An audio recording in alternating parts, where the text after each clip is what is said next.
साथियों, आप ये भी जानते हैं कि एक बात तो और स्पष्ट हो गई है।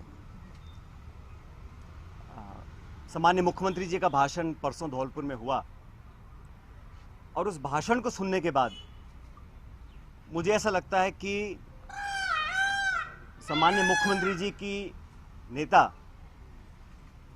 आदरणीय श्रीमती सोनिया गांधी जी नहीं हैं, बल्कि उनकी नेता वसुंधरा राजे सिंधिया जी हैं। उनकी नेता सोनिया गांधी जी नहीं हैं, बल्कि उनकी नेता वसुंधरा राजे सिंधिया जी हैं। और एक तरफ ये कहा जा रहा है कि हमारी सरकार को गिराने का काम भाजपा कर रही थी, दूसरी तरफ कहा जाता है कि सरकार को बचाने का काम वसुंधरा जी कर रही थी। तो ये जो विरोधाभास है, इसको समझाना चाहिए। आप कहना क्या चाह रहे हैं, ये स्पष्ट कर देना चाहिए। आप सबको मालूम है, सरकार बनने के बाद मैं प्रदेश का उप मुख्यमंत्री था, प्रदेश अध्यक्ष था, और 2020 में देशद्रोह, राष्ट्रद्रोह के मुकदमे में मेरे पर कार्रवाई करने की कोशिश की गई थी। अनेक ऐसे प्रकरण हुए और हम सब लोग, और मैं स्पष्ट करना चाहता हूं कि मैं और हमारे कुछ साथी सरकार में नेतृत्व परिवर्तन चाहते थे।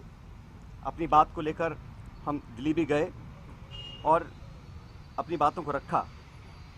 उसके बाद अखिल भारतीय कांग्रेस कमेटी ने लगातार चर्चाएं हुई और आज वो दुनिया में नहीं है, स्वर्गीय अहमद पटेल साहब, लेकिन उनके माध्यम से सब नेताओं से मुलाकात हुई और एक कमेटी का गठन हुआ, एआईसीसी ने किया। उसमें माखन साहब, वेणुगोपाल जी और अहमद पटेल जी सदस्य थे और उस कमेटी का एक काम था। और कमेटी जब गठन हुआ उस समय हम सब की बात सुनकर हमारी बातों को एक्सेप्ट किया गया और एक रोड मैप तैयार किया गया। बहुत सारी बातें उसमें थी, मैं उसका उल्लेख नहीं करूँगा, लेकिन कमेटी का गठन हुआ और उसके बाद से हम सब ने, चाहे वो राज्यसभा के चुनाव हों, चाहे विधानसभा में मतदान हो, पार्टी का प्रचार हो, कांग्रेस को मजबूत और ताकतवर बनाने के लिए हम सभी साथियों ने जी जान से कोशिश की और मेहनत की। और 2.5 साल का जो कार्यकाल निकला वो इस बात का प्रतीक है। अनुशासन तोड़ने का काम कभी भी किसी ने नहीं किया। मुझे बहुत कुछ कहा गया, कोरोना, गद्दार, निकम्मा आदि, और जो ये आरोप परसों लगाए गए, ये 2.5 साल से मैं आरोप सुन रहा था। लेकिन हम अपनी पार्टी को और सरकार की छवि को नुकसान नहीं पहुंचाना चाहते थे। इसीलिए मुझे लगा कि जो प्रकार का भाषण दिया गया, मैंने पहली बार देखा कि अपनी सरकार को, अपने ही विधायकों को, अपने नेताओं को बेइज्जत और बदनाम करने का काम हो रहा है। कांग्रेस के विधायकों को तो बदनाम करने का काम हो रहा है और भाजपा के नेताओं का गुणगान हो रहा है। ये समझ से परे है। इस प्रकार का जो काम हुआ वो बड़ा गलत है।